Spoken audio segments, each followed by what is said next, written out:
Mbandiza ku the special notes mu klasi yaffe eya buli weekend. Nze Simon Muyanga Lutaaya mukwano gwammwe. Ekisooka ndi musomesa mutendeke ekyenyumirizaamu nnyo. Nagenda e Makerere n'entendekebwa bulungi ng'omusajja omusomesa. Diguli yange yasooka.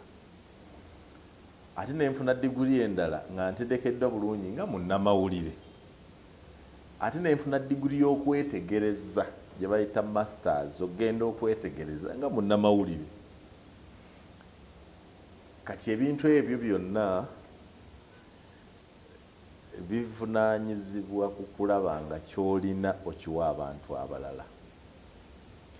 Ensonga lwaki njagala nnyo okusharinga nammwe yendowooza nti mbimanyi nammwe mubimanye ate ebirala mubinzijukize.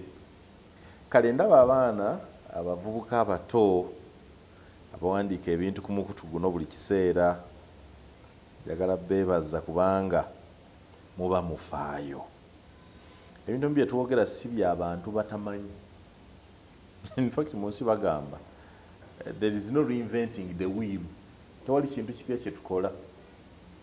Tulongoosamu ebyo bannaffe bye baakola. Teebereza omusajja eyayiiya amasannyalaze oba kiwulirako eyayiiya balumu baamuvunaana n'awaabira baamuwawaabira n'avunaanwa n'attibwa nga bamuvunaana kuyiiya balubu. Waliwo buli muntu mu nnyumba ye agyetaaga. Kitegeeza omugaso gwe baagutegeera yafa dda. So waliwo ebintu bye tukola bw'oba okola teweetaaga kufaayo nnyo kulaba oba abantu bategedde leero oba nedda. Waliwo abantu abakutegeera nga waakoogera, waliwo abakutegeera nga wayise ekiseera, waliwo abatali kutegeerera ddala, waliwo abakutegeera ne beeyisaako. Y'embeera mwe tutambulira. Kale kyokola filosofe y'omulimu jjajjange gye yansomesa, jjajjange Efurayimu Tamusuza, manyi saafuna mukisa nnyo gukula na bazadde bange taata ne maama nabafuna emyaka gigenze. Ati mayaliest stage nakuzibwa jjajjange Janet Tamusuza Lusa akuwagira, Efurayimu Tamusuza, jjajjange Erukana Walimiti, Ezeresi Naheria, Wilberforce Kamya n'abalala. Kale bajjajja bano obwongo bwabwe bwalingamu nnyo ekyokubuuza bwe ndifa balijjukira ki? Bane nkyalabaga ensi gye tulimu olwaliro y'abayaaye abatatya kuswala. Bajjajjaffe baatyanga okuswala ng'atya okuswala mu bulamu, n'atya okuswala mu bulwadde, n'atya okuswala mu kufa, n'atya n'okuswala ng'ali emagombe. Era baakolanga bwe bati. Ffe jjajjaffe yalinanga amasuuka n'ensawo ne piro ne bulangiti n'ekitambi nga byo biri mu nsawo tebivaamu, birinze lunaku olwo. Olumbe bwe lunyiga nga muntwala mu ddwaliro, bino bye tugendera nga byo tabisulamu babitereza, amanyi nti bino bya ddwaliro. Nga kyeyewala ki? Nti ne bwe ndiba ngenze mu ddwaliro nga ndi mulwadde ndisigala ndabika bulungi. Kati jjajjange Janet Lusa akuwagira bwe yali afa erugala bamuziise agalamidde Bunsule mu Bulemeezi. Abamanyiyo Bunsule bwe yali tannafa yaleka amaze n'okutubuulira ngoye kizaayagala bamuziikemu. Njagala banziike mu luno ne mu luno ne mu luno ne mu luno, era banteekangako olubugo. Yaleka tteeka nti banzinganga mu lubugo. Kati era mu ekyo abantu baga nti banziikanga wano. Baanammwe embeegayira ne bwenfanga temunswazanga ne mutunda wano we bangalamizza neddawo mulekangawo. So nga batya okuswala mu bulamu, mu bulwadde, mu lumbe ne mu kufa. Era nga gyenyezibonanga nti ndiba ndi magombe baana bange ne mpulira nti Muyanga wabba, ne bwe ndiba ndi magombe ndikaaba. Naye nga tagenda kaabiro tategeera, naye nga afaayo kola nti wadde ali batali ku nsi eneeyisaayo n'ebikolwa byo n'enjogerayo n'entambulayo erisigala emuweesa ekitiibwa. Ndi wa mukisa nti nkuziddwa bantu Baganda okusinga. My foundation, okuzaalibwa kwange n'okukuzibwa okusinga obungi kuli dominated by the Ganda culture. I think that's God's plan. I am not arrogant, I'm not proud, I'm not saying anything, but there is too much Ganda understanding my upbringing.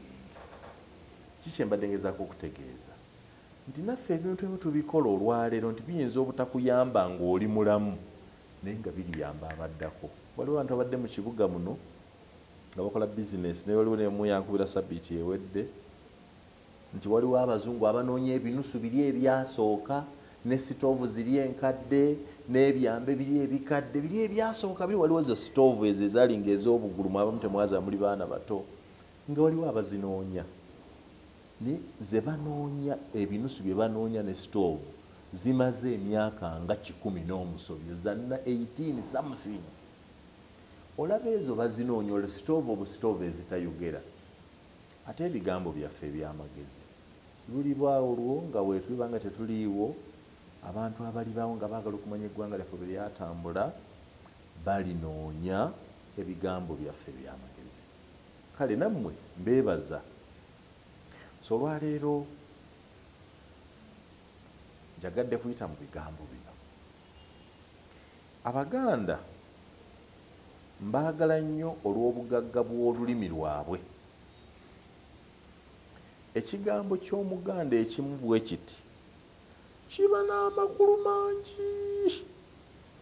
Era ekigambo ky'Omuganda kiba n'amakulu ag'ekiseera ekyo ne kiba n'amakulu ag'ekiseera ekiddirira ne kiba n'amakulu ge muvaawo nga mwembi temugategedde ng'ate galitegeerwa lulala. Era owulira nnyo abantu abasinga obungi kati twogera ku baafa.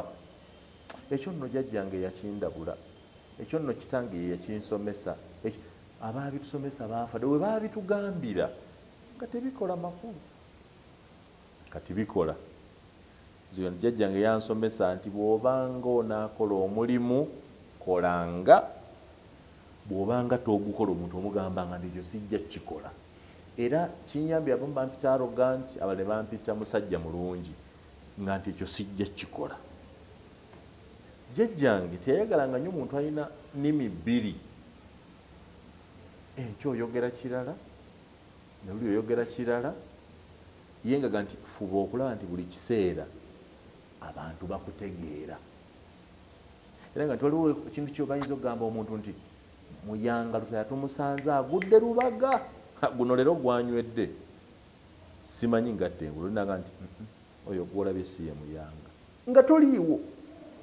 Naye ng'empisa zo yo karakita kandi defending omuntu asologa nti nedda bw'oba osanze muntu atamidde ng'agudde ku kkubo oyo si Muyanga Lutaaya. Olinaga nti n'omukono nguteekako ne bantema nga yeeka ayina confidence mu karakita yo nti ne bw'oba oyonoonese nnyo, ne bw'oba oserebye nnyo, ne bw'oba ogenderedde waliwo by'otasobola kukola. Karakita. Waliwo obusobola nti Muyanga ali kuba mutwala nti bubbi bwe yabbye essene nga nti Muyanga nedda. Ekyo ebirala simanyi naye ekyo muwaayidde tekisoboka kuba. Dr. Spire Ssentongo omukulu w'obukatuuni wano mu Uganda yawandiise sabbiiti eno omuko omulungi ng'alaga eddala kwe tutuuse okubanga buli omu takyesiga munne. Bale mukimanyi nga mu Uganda ne bulaazawo yennyini tutya okusindikayo abaana nti genda omule wa anko, tutya bakazi baffe, tutya abaana baffe, tutya mikwano gyaffe, naffe bennyini ng'abantu twetya. Can you imagine? We fear ourselves. This is so terrible. Abantu beerimba n'atalimba bali awo naye kennyini ng'omuntu ne yeerimba. You tell yourself a lie and believe in it. Bawulira wano nga boogera. So jjajjange yagamba nga tobeeranga wakati either oli eno yanze bwe mbadde nkola bwe nali mu DP ne mpulira nti njikooye mu 2007 nayimirira ku Kakindu Stadium nti bannange yo Democratic Party kusinza ku bye nnaakalabako njikooye njita. At that time waliwo abaite balaba bye tulaba obudde gye bugenze bweyongera bwe buti abamu batandise okulaba bye twalaba edda kalingira bwe ndabagaye nti ne FDC njiwummudde. FDC as a political party njiwummudde kubanga ebibiina by'obufuzi bino tebiri ku bintu ebiri inherent ebiri mu musaayi byotosobola kuleka. Eddiini okyusa, muntu asobola okukyusa eddiini by confession, muntu asobola okukyusa ekibiina ky'ebyobufuzi, osobola okukyusa omukyala, osobola okukyusa ebirala ebitasobola kukyuka. Katonda yabitegeka nti omwana ne bwe wamuzaala mu mukozi nga gwe wamuzaala bannange tasobola kukyuka era bagenda batola ku DNA ng'omwana wa house galo gwe weegaana alaga nti omusaayi gwo n'ogwange gwegumu. Ebyo tebikyuka. Obutonde bwange tebukyuka, ndi musajja ne bwe neegomba nti kale singa mbaddeko omukazi, ekyo nakyo tekikyuka. Era bw'ogezaako kitereganya nti oyagala kikyusa kwe kuvunda ennyindo nga bannaffe bemumanyi bulungi abaafa nga bagezaako kukyusa ennyindo ne bafiirayo. So tebisobola kukyusa. Mu byensobola okukyusa nina right ekyusa. Kati ne FDC ng'ekibiina ky'ebyobufuzi mu Uganda nakyo ndaba nga si kyakisobola oba kyo tekikyansobola kati nakyo nakitadde. Kulagiraga nti oli ludda wa ndi awo nina opportunity ya mirundi egi. Waliwo ebintu bibiri kati ebyokutunulako, either okusigala ng'omuntu bweni nga siina ludda lwa byafuzi kwengwa nga kyenjagala kyenkola independent. Although independent is also dishonesty. Majorly people say independent by practice, but inside their hearts they hold special biases, one against another. So nsobola okusigalirawo oba oga nti waliwo ekibiina ekirala eky'ebyobufuzi Jema, NRM ne NUP. Jema njitegeera nenyinza obutajangwira kugiyingira. NUP ye yandibadde ennyangu ennyo gy'okwegattako naye olwedde bangi ku balimu baamala dda okuyindikeringa nti tebatwetaaga kubanga bw'obanga ayogera ekyanterezeza ekibiina bakulabanga muvumi ne bakuyimbulira ejje n'ovumwa. Kale simanyi oba basobola okunzikiriza. I don't know that they can accommodate me. But if they can, why not? I can join the National Unity Platform for the overall duty of bringing change to our country, informed change, calculated change, deliberate change of our country. Waliwo ne NRM. Nsobola okuyingira NRM. Ekizibu kya NRM kiri ki? Ebintu bye tubadde twogera nga bye bituluma nga tuli mu opposition bisobola okukyuka kuba bwe bisigala nga byebyo kitegeeza nti obulumi bwe walina luli nga tonnabeegatta era bw'osigaza nga obeegasse kitegeeza wazaalibwa mu bulumi okulidde mu bulumi olifiira mu bulumi. But singa NRM eraga nti esobola okukyusa waliwo ebintu bye bakoze byendaba nti yes tusobola okunyigiriza. Nasooka ne ngamba mu 2014 2016 ewaffe naga nti gavumenti ya Museveni bwerireeta amasannyalaze ne gatuuka ku kyalo ewaffe ndiyingira NRM. Ko nali neebuuza ffe tuli kilometers nkaaga okuva ku ddaamu y'amasannyalaze 60 kilometers from Bujagala to Kaliro. Naye ng'ab'e Rwanda balina amasannyalaze, ab'e Kenya bagalina, gava waffe ne gayita ne gagenda e Rwanda nga ffe tetulina. Naga nti ekyo kibi nnyo. Mu 2022 amasannyalaze kyaddaaki gaatuuka ku kyalo kyange. Okumanya gavumenti eno yagala ososonkereza abantu. bwe bajja ewange wennyini ewaffe bateekako emiti gy'amasannyalaze 3 ogumu nga guli ku kkubo otuukira ne baguteeka ku nnyumba wali ekkubo egenda ku ffumbiro just to make sure that I have era ne bakyogerako mangu nti amasannyalaze gatuuse. So that first thing was done. Nenga nedda amasannyalaze oke gatuuse gatuukidde mu budde, but finally ewaffe you can develop our area tuyina amasannyalaze for cottage industries. Kati ekibadde kinnuma ennyo ye gavumenti ya wano okwebaka n'etunula butunuzi ng'abantu babatta mu looni, nereka abagagga okumalawo abaavu, nereka abantu okufiirwa amaka gaabwe, nakyo bakyogeddeko kyokka tebannakikola. Naye nga bakyogeddeko okulaga nti wannabo bategeera nga kibi, waliwo obulumi. Pulezidenti yayogedde n'ategeera nga waliwo obulumi abumanyi, era ne basuubiza nti minisita agenda kuba nekyakola. Nawulidde bamanerenda bagamba bawakanya ekya minisita ne pulezidenti bageza ne bakola ekyo olw'ensonga waliwo amateeka. Abagaba looni zino bamanerenda batubba bali mu gavumenti. Gavumenti nekuweesa guno netwaza guno. Tebagezaako okutubuzaabuza gavumenti neyeefuula nti eyagala obulumi buveewo ate neyita muli neyagala etulekere bamanerenda bayite bekweke mu kooti system okunyigiriza abantu. Mwami Museveni ne gavumenti mwenna abawuliriza ekintu ky'amabanja, cost of credit, ensi bwe ziba zikola ziba n'ebintu bibiri. One of the key issues mu economy first is the access to credit.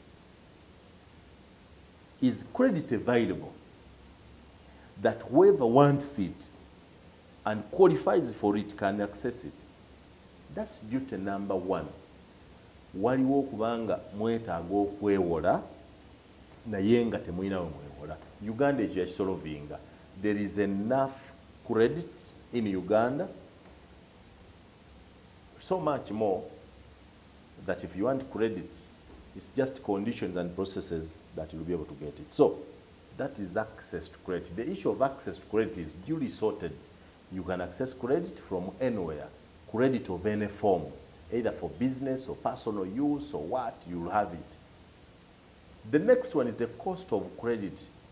Weewola sente ku magoba agafaanana gatya? Weewola mu bbanga ki? N'okolera mu economy ki? The cost of credit, the issue of cost of credit versus access. Now, mu access wano mwe muli procedures bateereddewo ez'obusiru. Mu cost mwe muli kye batusaba eky'obubbi. Ekyo nakyo njagala kusaba gavumenti nga bwe yakyogeddeko ekikole ku kiggwe. What am I saying? Njogera ku bye tuteekwa okukola ng'omuntu bw'oteekwa okubeera. Si kirungi ate ne one point to stand in between. You must be somewhere. Otherwise, FDC nga bwefaanana kati kirabika tekyasobola kuzimba future yange. The progressive forces are in the national unity platforms. The conformists are in the national resistance movement. You either choose to be a conformist, nti katugende n'ekiriwo nga bwe kiri kubanga waliwo ekiriwo lekiba ekibi nga naye kalekaleko, oba to choose to work for change, to change what the status quo. Nogera mu national unity platform NUP, to change at all costs, to change the status of our government the way it looks now, provided the change we aspire to have is informed and well intended. Ebintu bino njagala ne mu muba gye mubeera tubirowoozengako. Talk.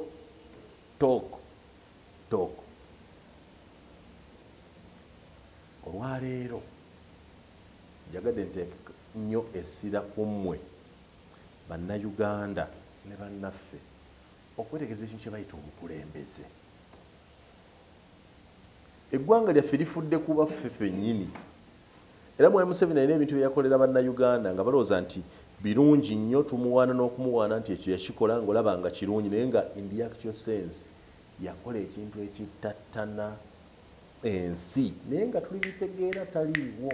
Ekimu ku byo ly'eddembe ly'abantu okwogera.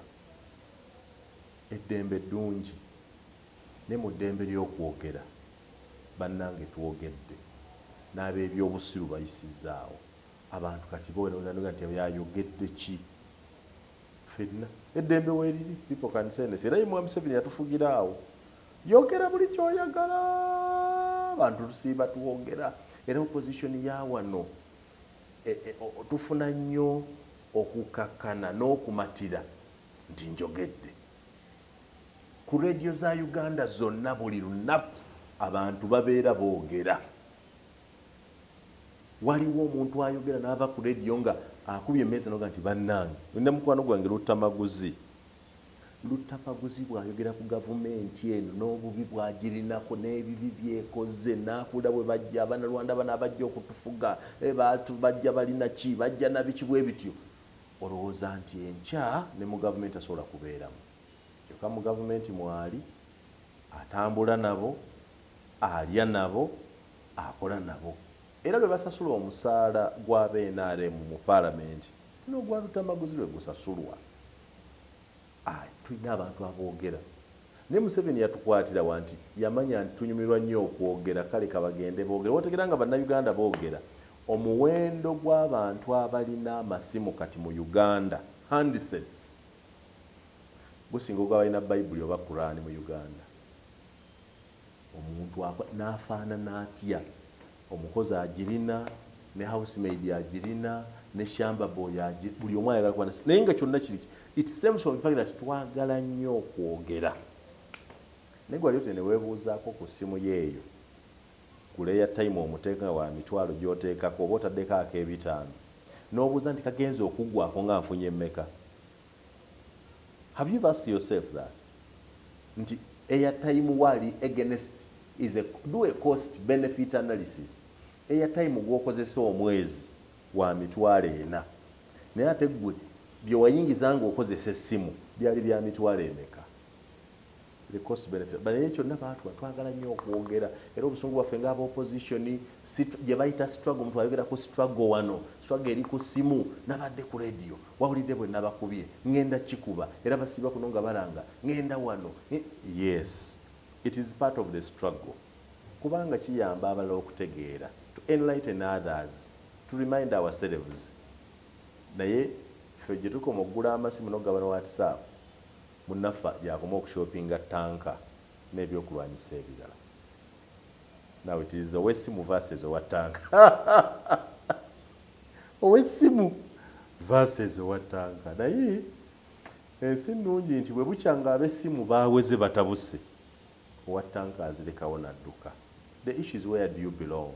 Bw'oba kuba amasimu ng'oli mu basimu opposition by masimu nga you are doing the right thing you will win. Owatanka ne bw'akeera ng'ali serious ku tanka ze ng'abaze you will win. The issue is be somewhere. Ensonga y'obukulembeze bassebo ne bannyabo politics is a matter of life. Leadership is a matter of life and death. Bannabyabufuzi abali mu ntebe be basalawo ekika ky'obulamu bwe tuba nabwo be basalawo batunaaba n'eddagala mu malwaliro be basalawo batunaatambulira ku nguudo ennungi be basalawo banga tunaasomesa abaana baffe. Politics is a subject of life. In fact, I wonder why it's called an art. Politics is science. Politics alagirawo ddala ekika ky'abamemba ba paalamenti be muteekayo kifaananira ddala n'ebyo bye mufuna okubavaamu. Era mbadde neetegereza wano ekimu ku bimpa obuzibu y'engeri gye tulondamu abakulembeze baffe. Njala bawa ekyokulabirako era njala nawe weebuuza abakulembeze abeewammwe mu Uganda omukulembeze gwe bajjawo ne gwe bazzaawo weetegereze ewammwe ani asinga munne. Tujjawo ono ne tussaawo amusinga oba tujjawo asinga ne tussaawo ow'omutindo gw'ekiboggwe. Think through your leaders. It is you. Nakatuyinza okukirowoozaako okay Museveni bw'avaawo ne tuzzaawo kansokere ne tuzzaawo mutabani we. Mutabani yasinga Museveni oba Museveni yasinga mutabani? Okay, Museveni bw'avaawo ne tuzzaawo Kyagulanyi. Ddala Kyagulanyi asinga Museveni oba Museveni asinga Kyagulanyi nga bwetwogera kusinga kola assessment yaabwe ng'obala ebintu bingi tobala bubazi myaka. Museveni asinga Kyagulanyi emyaka, yes. Museveni asinga Kyagulanyi ebitabo, yes. Museveni asinga Kyagulanyi ensiko, yes. Musajja mulwanyi n'ebyo bwe bityo. Kati balono byasinga ono kayaloonye Kyagulanyi byasinga Museveni. Bw'osanga nga memba wa palamenti gwe mwalonda eyavaako amusinga waba waliwo abasiru babiri, ono gwe mwalonda naawe eyamulonda. Mbalaba ntera abewaffe Busoga ntannyo bakyalenjinga ne mbagereza. Waliwo constituency gye bayita Kigulu North yali mu omubaka wa palamenti nga bayita Mukama. Mukama bw'avaamu neddamu Edward baliddawo Kafuufu. Edward baliddawo Kafuufu bw'avaamu ne muddamu kati mulimu Bwino Kyakulaga.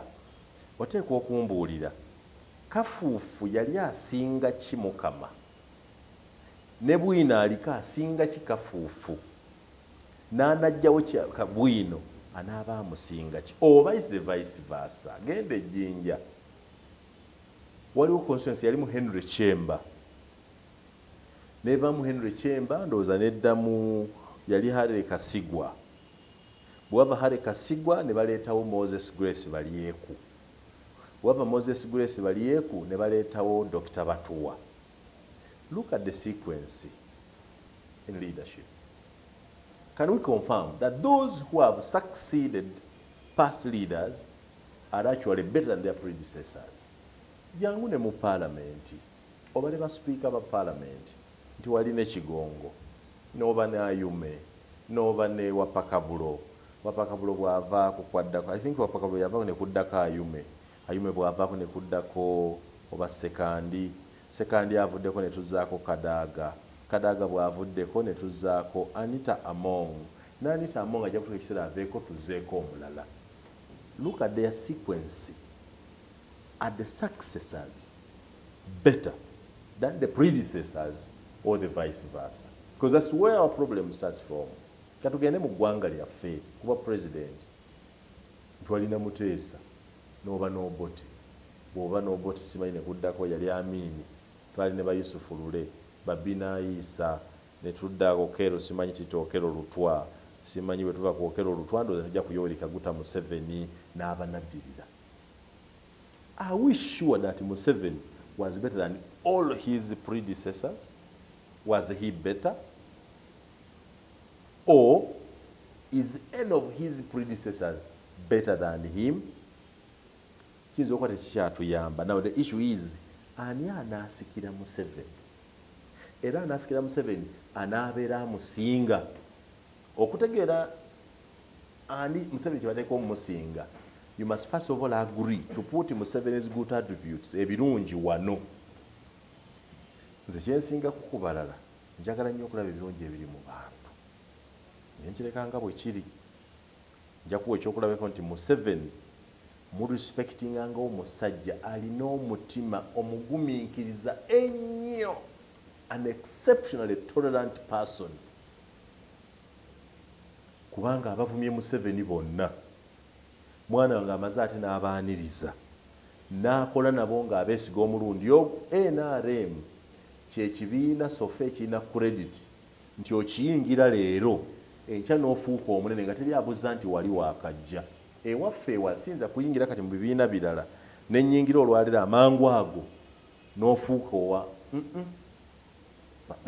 boogeranga isha yali yaakajja. Era bw'oba ogenze wano ku pulezidenti iryoke naye bw'ogenda mu NRM okwesimbawo eyo gye bagenda abantu bangi. Bano ba Yusufu Mutembuli n'asala leero n'ava mu DP n'adda mu NRM ne bamuweerawo kaadi. Today is a member of parliament. Tewakyali n'amwogera nti bano abaakajja mudde wano abaluddemu mudde wano. No. The way Museveni works with Bet Kamya, the way Museveni works with Joyce Nabosa Sebugwawo, the way Mr. Museveni has nurtured Anita Mong, the way Mr. Museveni has worked with Bet Anywa, the way Mr. Museveni has worked with the Tayebwas, and so many others. bannaye bw'otaba mugumiikiriza ebintu, that's a rare thing. Abakulembeze mbaagala abavuganya bonna bafe bufi, bwe bate bafudde balemale babamalewo babadduse mu mawanga. He's been tolerant. So I respect him for that. He understands us, he's tolerant. You start woyingirira enale mu wotandikira. Tebakujjukiza nti emabega walinga kikubanga abagikoledde kati abashayininga. In fact abaakagiyingira abaagivumanga bagiryamu nnyo n'okusinga abaagisookamu. And it is okay. And then I respect Kyagulanyi for his boldness. Sebo okuvuganya Museveni ng'okimanyi bulungi nti alina Bank of Uganda, ng'okimanyi bulungi nti alina mu palamenti abaka ba palamenti abasinga ababo, ng'okimanyi bulungi nti ye muduumizi w'oku ntikko ow'amagye wa poliisi n'amakomera, ng'okimanyi bulungi nti alina buli nsimbi yonna, ng'omanyi nti alina gavumenti ejjudde, naye ne weewalenga nti ndi wano era n'omukankanyaamu n'akankanira ddala gavumenti n'etya n'etuuza enkiiko ng'ekyanga mu bonna baprofesa abali mu ggwanga lyaffe, baddokita abadiguli ennyingi, baalwatwazirwanako wano, abali mu magye nga balina obulumi, bonna nga basirise oneraga nti nze nzuuno ekijja kijje. I respect Kyagulanyi for that rare show of boldness. He is a brave leader. He is a courageous person. He is a charismatic man. For the sacrifice he has made, for the things he has lost for the sake of liberating our country, I respect him for that. I, however, need to test his tolerance. Kyembadde ngamba, does Mr. Kyagulanyi have the same degree of tolerance like Mr. Museveni? Let us forget Kyagulanyi and Museveni and look at General Muhoozi Kainerugaba. Mr. Museveni is very tolerant even to those who abuse him, to those who anger him. He may be angry with you today. He will work with you tomorrow. Is General Muhoozi Kainerugaba that tolerant? Would Muhoozi also?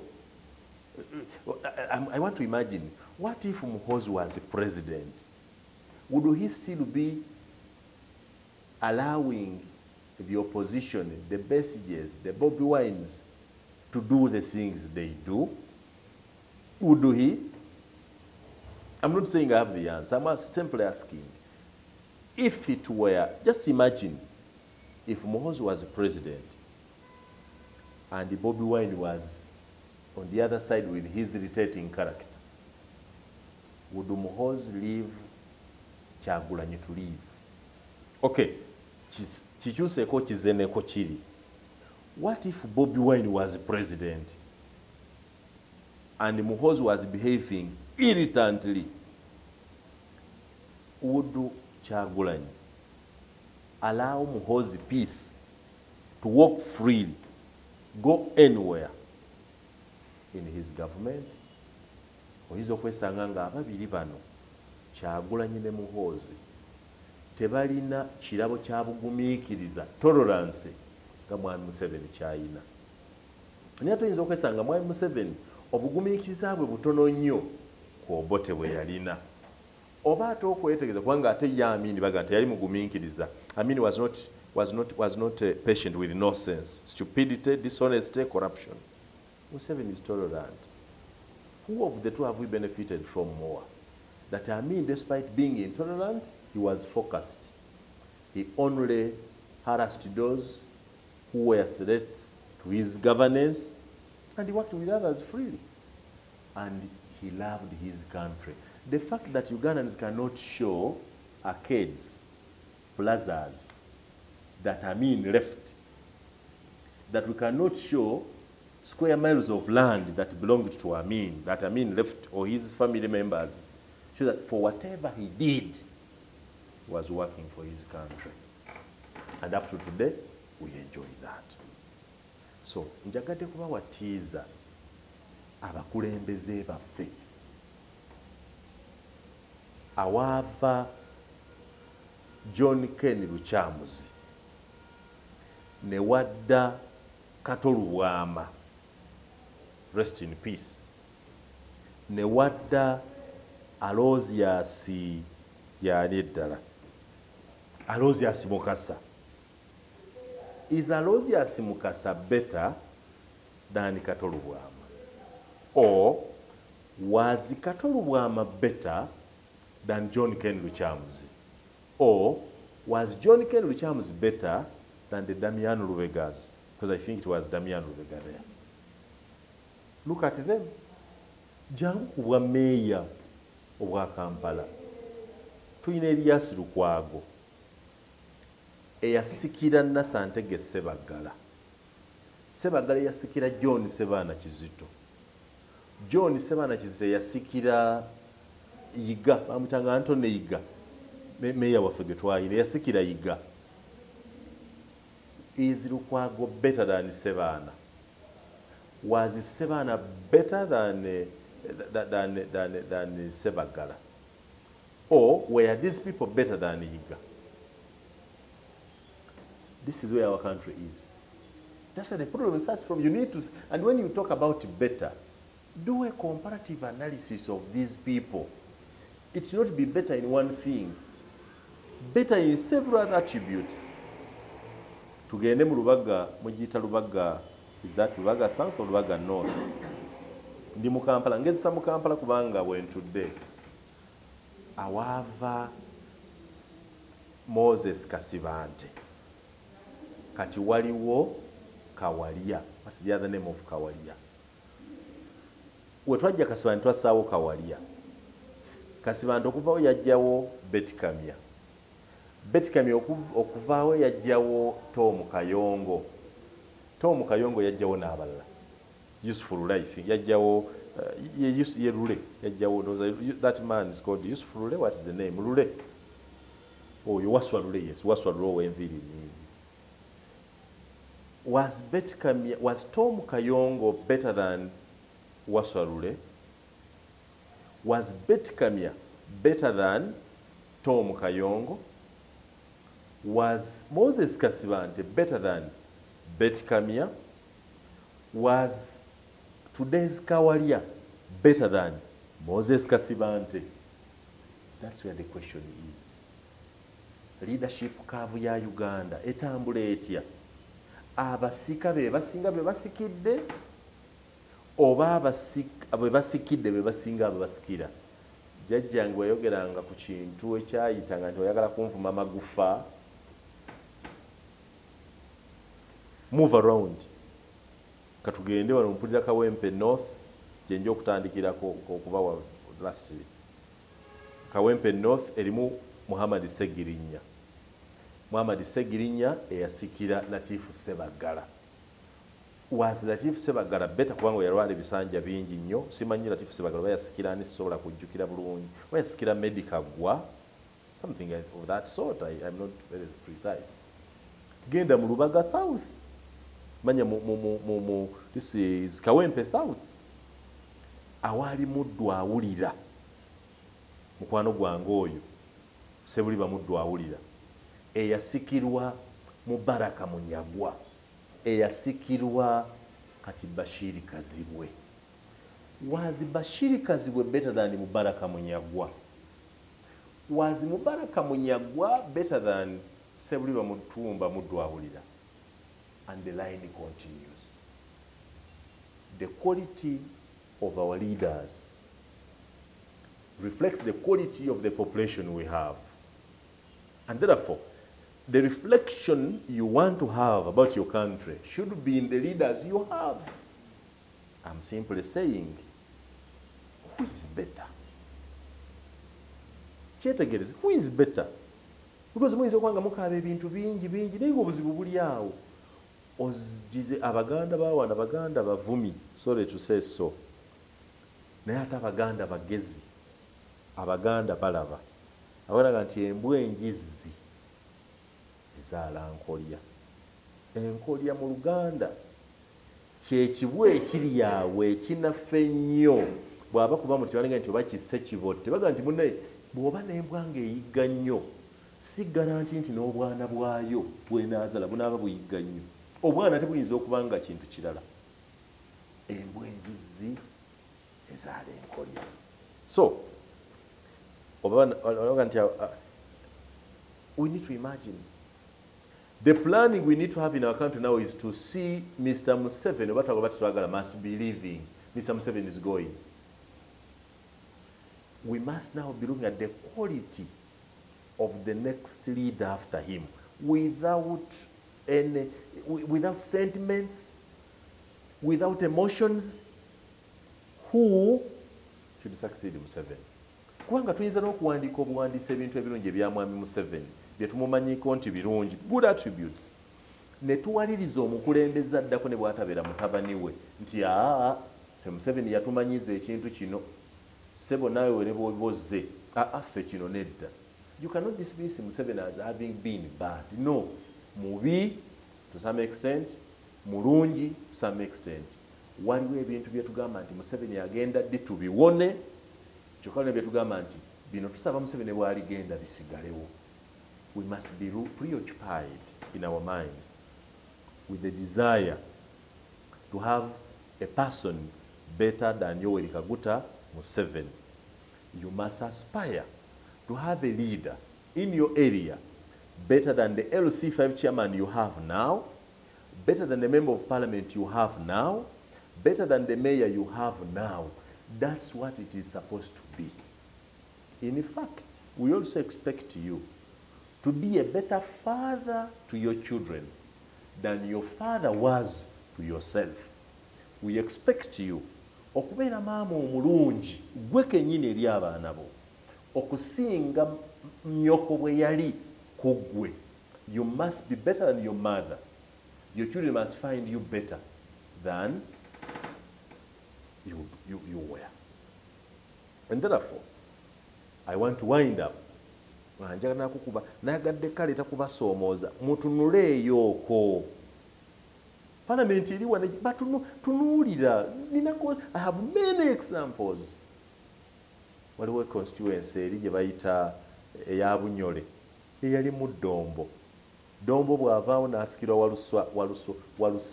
Waluswaka. Waluswaka bw'avaawo ndowooza yasikirwa Yusufu Mutembuli. Who is better? Awali Seggona gwe yasikira yali asinga Seggona oba Seggona yasinga? Gwe mwagala okuleeta okusikira Medal Lubega Seggona asinga Seggona oba Seggona amusinga?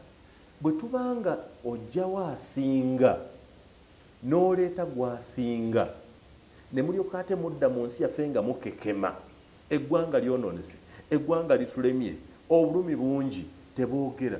Mu Uganda mulimu ekyafaayo ky'omukulembeze baali bamuyita Waswa Ziritwawula. Gwe nzijjukira nze naawe ojja kujjukirawo mu myaka gyo. Bwe yalabanga ebintu tabitegeera mu paalamenti nga kyayagala kiganye okuyita ku lw'abantu be, he walked out of parliament, parliament n'agivaamu. Sinnalaba mubaka mulala mu opposition za Uganda ezize zibeerawo agamba nti ekintu kino nkyagadde nnyo naye bagaanyo kiyisa nze ngenze. Bagaana leero kiyisa ne balwanamu awo enkya ne balya. They continue eating. Keep talking, keep sharing, keep listening. Are our successors in leadership better than their predecessors? Kujanga nti but even if the predecessors were better, we can't have them. No. What is that we picked from them that we must compel those leading us today to emulate? Nzessa Simon, Muyanga Lutaaya.